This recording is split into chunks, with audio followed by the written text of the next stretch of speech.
If I knew I was going to die tomorrow and I only had one podcast that I could record, one message or topic to talk about, I know exactly what I would say. It's that moment of clarity of going, what do I want to say to you? What do I want the legacy of who I am to be? What do I want to be known for? What do I want to leave behind in the hearts and in the minds of my children, my family, my friends, and the strangers on the street? What do I want you to know the most, more than anything else in the whole world, when everyone is clamoring at you and telling you something that they believe is important, some message that they have? And there's a lot of great orators with great messages out there. But this is the one that I want you to know more than anything else in the entire world. I want you to know that you are loved, that you are enough, that you are worthy, and that you can be, you have full permission to be exactly who you were created to be, that you are not here by accident, but for a divine purpose, and that you have something that nobody else has, because you are one of a kind. You are loved. I know it sounds kind of cheesy, and I know that there's people out there that say that, and I truly believe they mean it. But I hope you can hear my heart when I say this. I really, truly want you to know you are loved. You don't have to do anything. You don't have to achieve anything. It's not because of how you were raised and who raised you or where you lived or where you live, what vehicle you drive, what your education is, what your background is. It's not because you've achieved anything great or you haven't. It's not because of the career that you have. It's not because you're a parent or you're not a parent, or you're a spouse or you're not a spouse. It's not because of any of that. The clothes you wear, what's in your bank account. It's because you, just you, exactly as you are a human being that was created for a purpose. And only you can achieve and be exactly who you were created to be. But at the very core, you have to know this one thing, this fundamental truth, because it is truth, that you are loved. You weren't created by accident. You weren't a mistake. I think there is someone who's listening today and you really believe you were told you were a mistake. You were here by chance. You are here by accident. That you're a whoopsie. But that is not true. You are here and were created on purpose. and you are loved. You don't have to change anything about yourself. You are loved.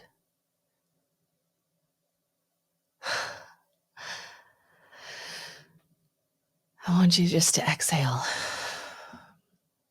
because I think you've been holding your breath for a long time. I find myself holding my breath a lot.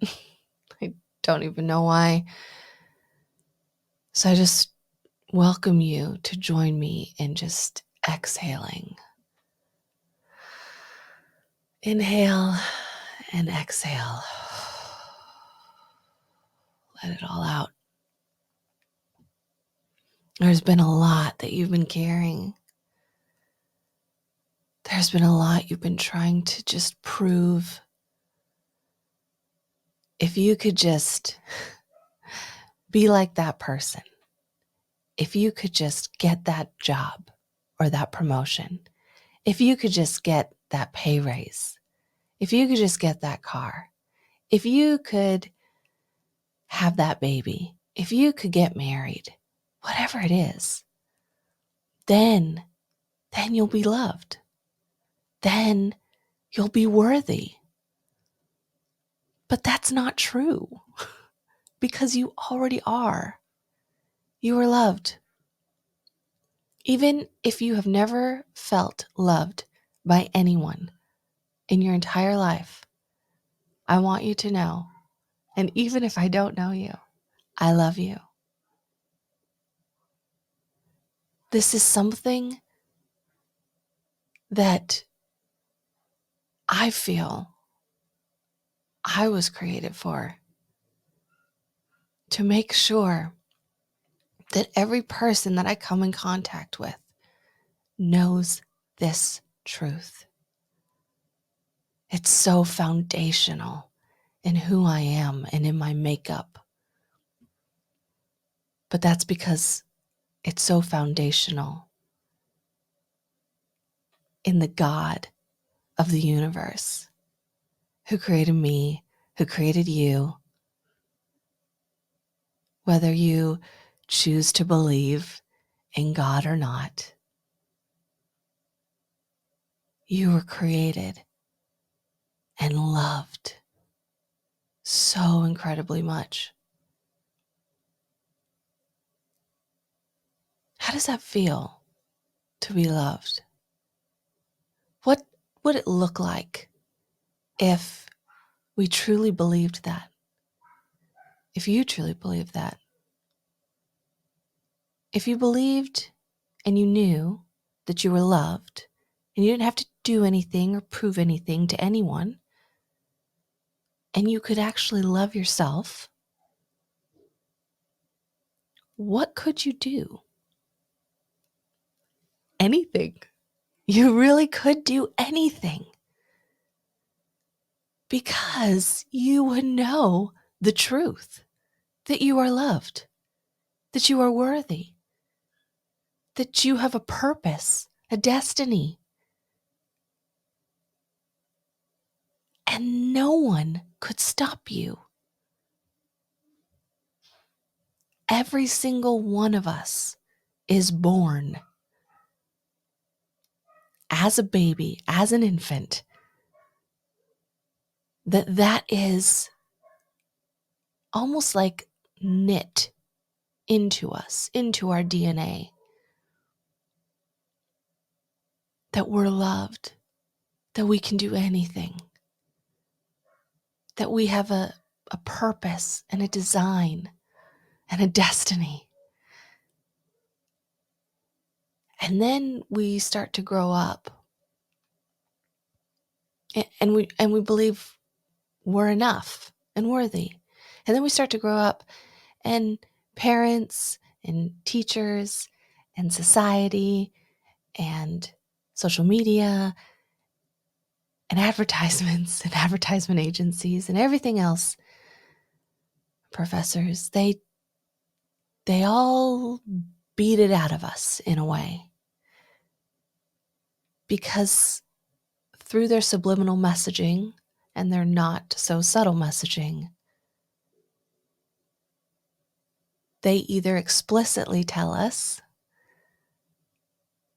or it's implied that we have to change who we are, something about us, in order to fit in and to be loved. If you laugh too loud or talk too loud, if you talk too soft, you have to speak up. If you talk too loud, you need to be quiet. Then there's things within society, there's obedience. As children must obey. And don't get me wrong, I'm not saying that those things, some of those things are good and serve a purpose, but it all just kind of erodes at the fabric of who we are. And over time, we grow up, and then most of us don't know who we are. We've become kind of some type of product of our upbringing, of our surroundings. Like there was a mold, and we had to fit into that mold. Otherwise, the parts of us that weren't accepted would be kind of cut off. And so, because we are built for survival, as was our protection, then our bodies, our minds, our spirits, our souls do this out of protection and reprogram us in a way that, we will only be loved, we will only be accepted, we will only finally reach the carrot, the thing, when we do XYZ, which usually is denying ourselves, cutting off a part of ourselves, closing off, dying to, whatever it is.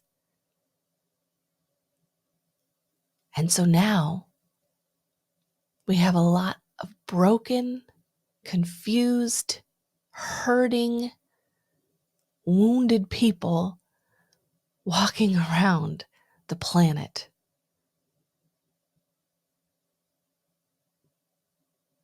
Because we've forgotten that we're loved. We've been told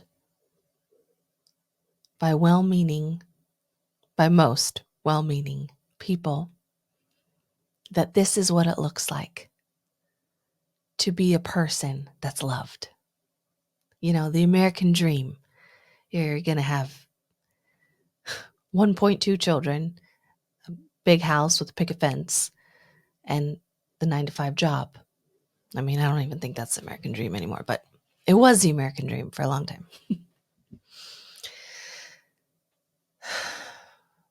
But then you get that and you're not happy. Or you spend your whole life trying to get that because you believe it will make you happy.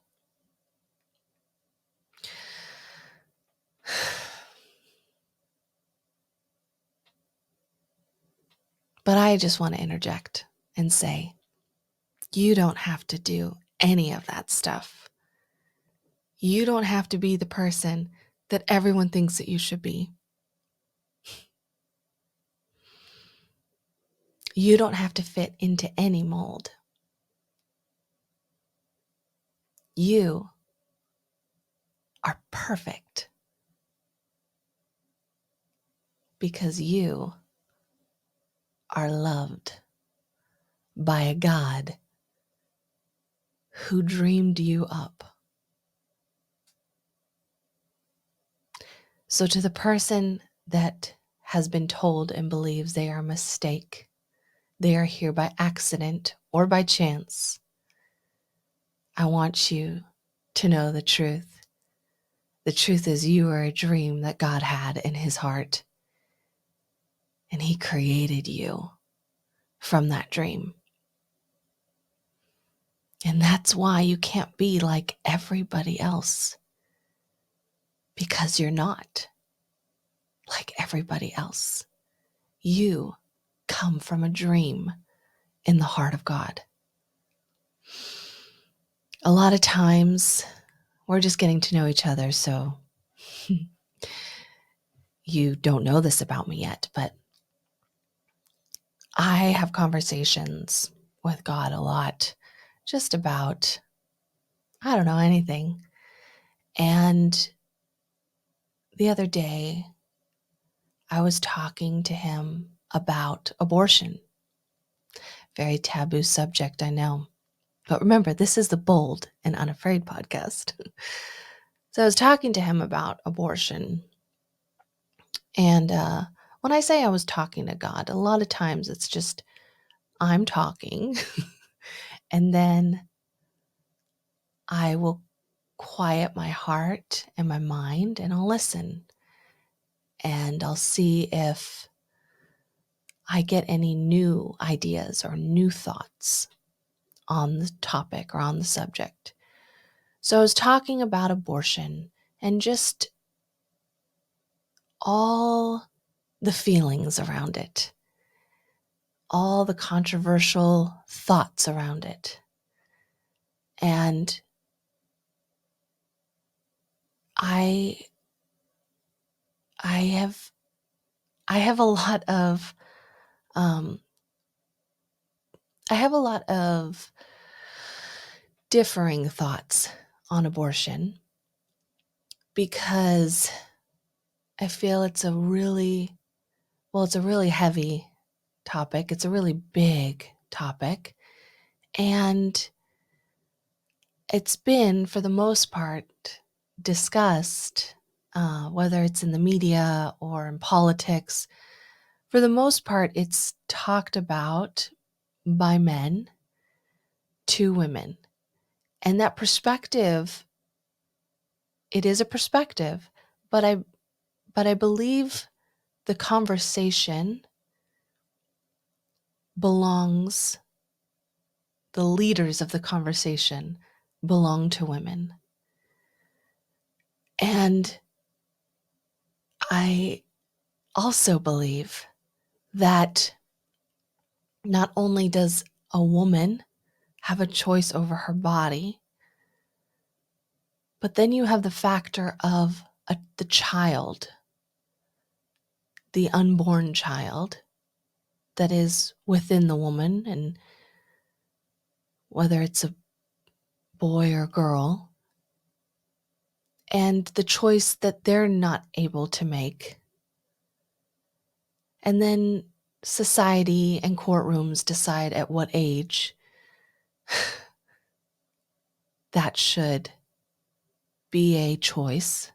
And we all know the things. We all know the opinions on both sides on abortion. But this was just my conversation with God. Because it had recently, Roe v. Wade had recently been overturned. And there was just a lot of thoughts and feelings within the nation, within America about that.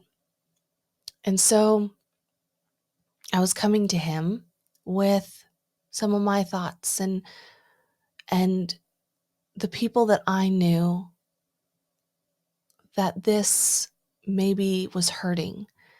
And then the people that haven't come into the world yet, that this would affect.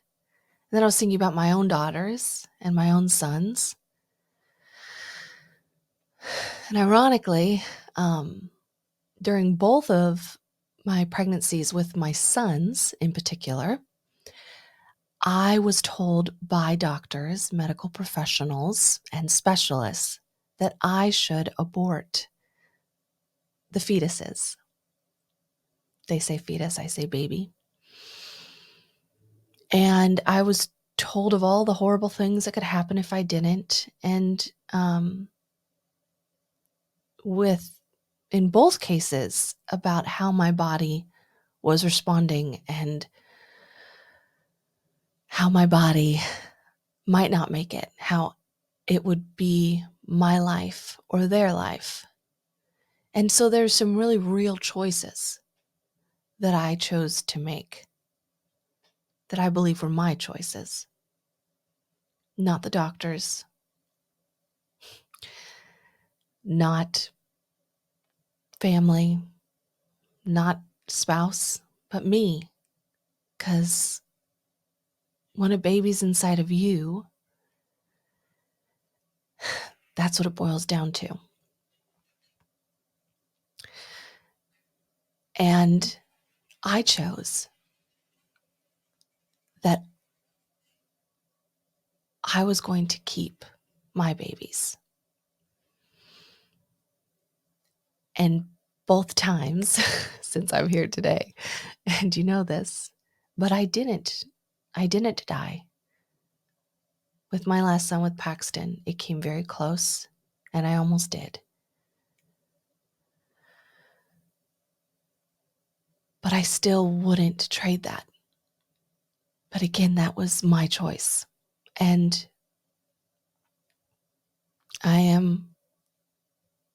it's still something that I don't think it's a one size fits all. So I was talking to God about this, about how I felt, about how I felt that other women, how they were feeling and things they were saying. And there's a lot of good points and valid points and viewpoints and opinions. And then I got quiet and I listened. And this is what I believe I heard God speak to my heart. He said, "How amazing is my creation?"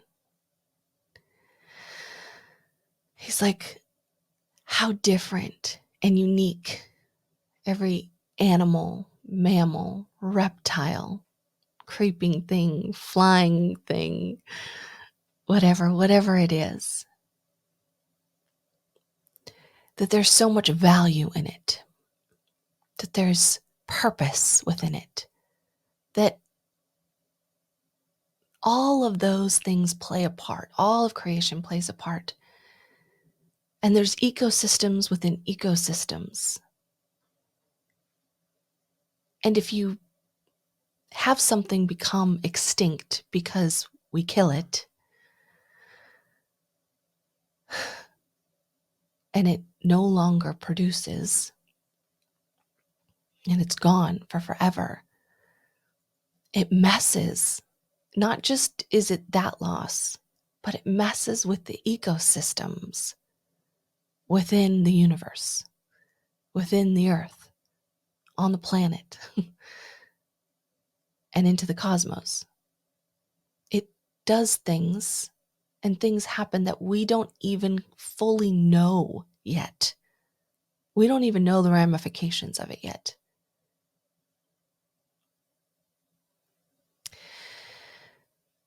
And how much we can love and value and want to protect that, the animals, those things that are in the earth, that are on the earth. How much we, as humans now, have elevated that. How we've said, oh, save the whales, save the turtles. And I believe that. I want that. Save the whales, save the turtles.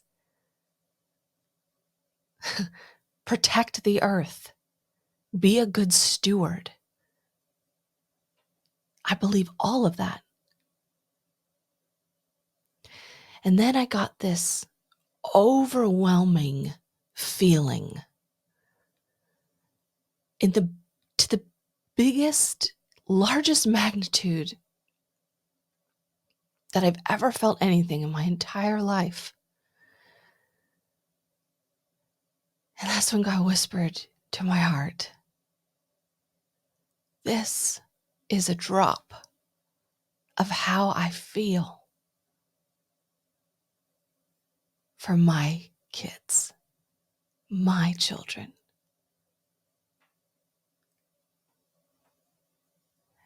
And I'm going to be really honest with you. That one took me by surprise, and it broke me down, and I wept because I felt just a drop of what he feels for humans, for you, for people. He loves the earth because he created it,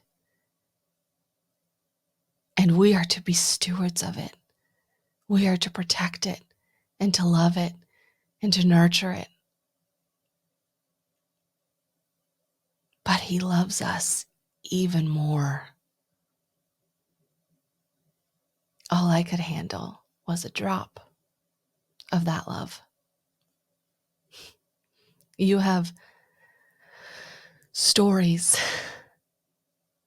upon stories upon stories of heroism and love, whether it's once upon a time in a faraway land, but stories of love. And people talk about love, what love is, and how love feels, and what love can do, and how it can break any curse, and the power of love. But I don't think we really even understand at even the smallest level how much we are loved. Because when I felt that drop of love from the heart of God, and I all of a sudden understood how life, how people, how humans were so loved, I all of a sudden realized I've been missing it for so long.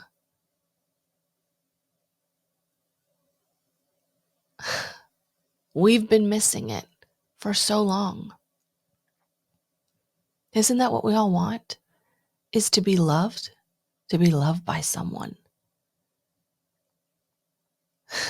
Don't we all wish that there was a purpose, a reason for us to be here? But there is. That's the truth of it. The lie is that it was by accident, it was by chance, it was a random collection of cells in combustion. The truth is, we were created in the mind and heart of God, dreamt up from the beginning of time, and so loved. And that's why we walk around on the earth having this giant hole in our hearts because we're looking to fill a void and nothing ever fills it. But this changes everything. To know that we're loved, to know that we're here for a purpose, that it is divine that you are here today for such a time as this. Exactly where you were born, the country, the city, the town, that none of it's by accident, and that you are loved.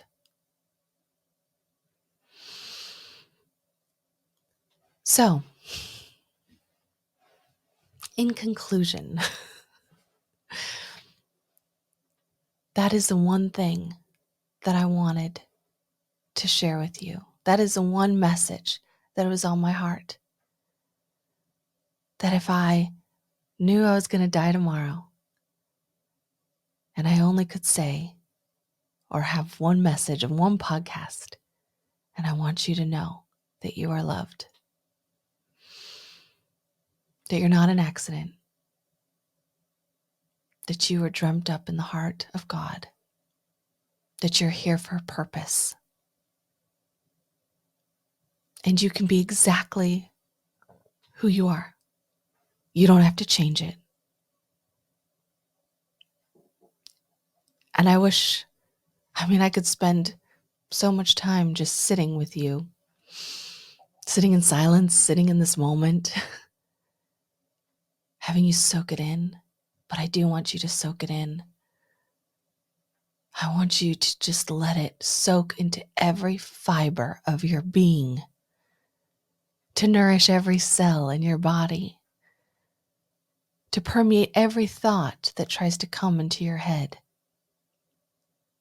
That you are loved, that is a truth, a foundational, a fundamental truth of your very existence.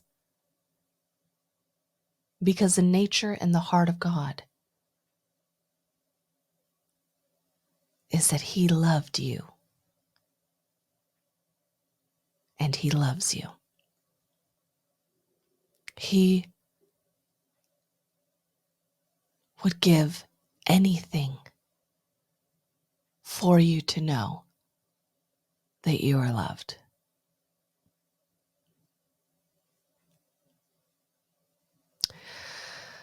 All right. So go and be you. Go and do whatever is on your heart to do. Go tell someone today that they're loved. Go do something for someone to show them that they're loved.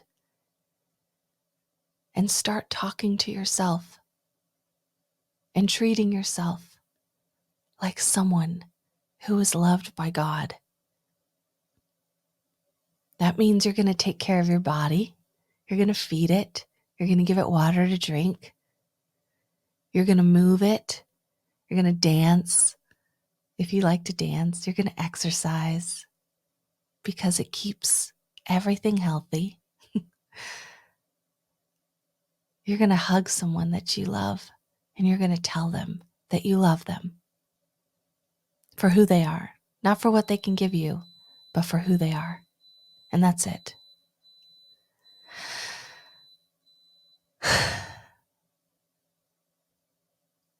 And we're all going to be these amazing humans that love people just because they're people. I think we could change the world if we did that. If we told them that they were loved.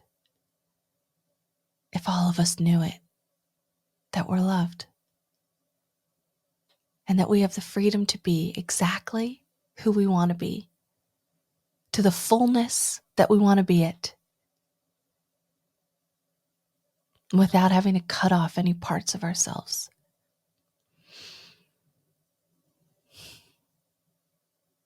All right, my friend. You are loved. You are important.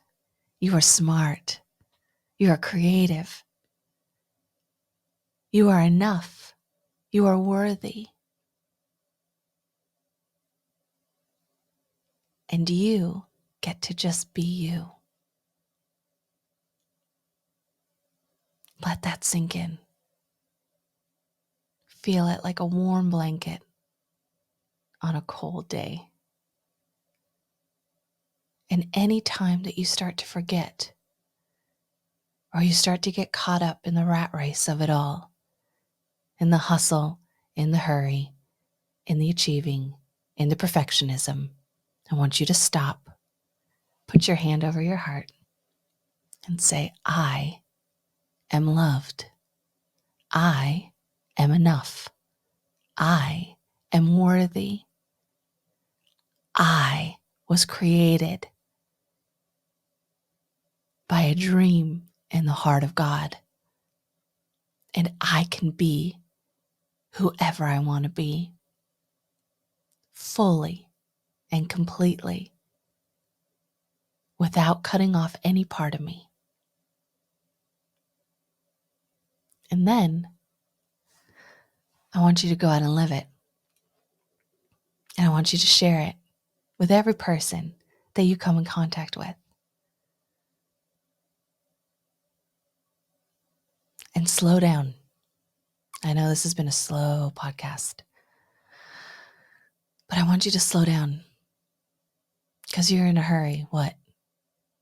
In a hurry to get things done. Rush and rush until life's no fun. All you got to do is live and die, but you're in a hurry and you don't know why. I forget who sings that song. It's a country song. It's an old one. It's an oldie but a goodie. Might be Alan Jackson. But there it is. You live, you're born, you live, you die. You are loved. Make it worthwhile. Slow down. Be you. Because he loves you more than you could ever dream or imagine. And he says that you are worthy. And he says you are more than enough. And he says that he created you with a divine purpose and destiny that only you can do. Because you have been uniquely set up for it. And he loves your heart. Can you feel it? I hope you can feel it. I can feel it right now. I'm just kind of sitting in it. I'm sitting in the peace of it. I'm sitting in the comfort of it. I'm sitting in the just trust and truth of it. That I'm loved. You're loved.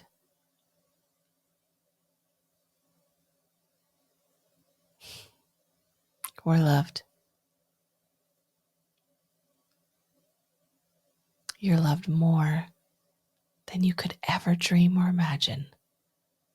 And you don't have to do a darn thing for it. Okay. That was today's podcast. You are loved. Now, go do something you love. What is something you love? Go do it. Like to bake, cook, take pictures.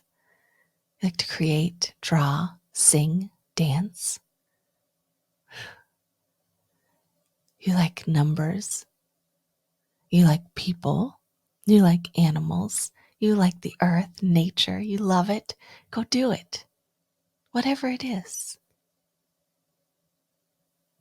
Because you have permission. By God. Truly. What a wild thought. And you don't have to apologize for it. What a bold thought. And you don't have to be scared. What an unafraid thought. That's what love looks like. Love looks like someone who's not afraid, who's bold, who's courageous, who's brave, who's kind, who's joyful, who's not worried or anxious. Because the most important thing is that you're loved, and you are, and that you're enough, and you are. So you don't have to worry about anything else. Literally, nothing else. You are loved. Until next time, my friend. Can't wait to see and hear what we talk about together on the next podcast. Have a blessed day.